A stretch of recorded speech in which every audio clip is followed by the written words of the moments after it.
له یوه بله ناخبره.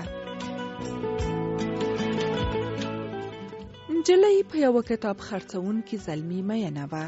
هره ورځ به د کتاب د اخیستلو په پلمه د هغه دوکان ته ورتله چې دیدن یې وکړي او د دې لپاره چې شک یې ورباندې رانشي یو کتاب به یې اخیستلو ته خوښ کړ. زلمي به کتاب په ډیر ادب سره په کڅوړه کې واچوه، نجلۍ ته به یې ورکړ. 2-3 میاشتې پس نجلۍ وفات شوه او ډیر کتابونه ورنه پاتې شول.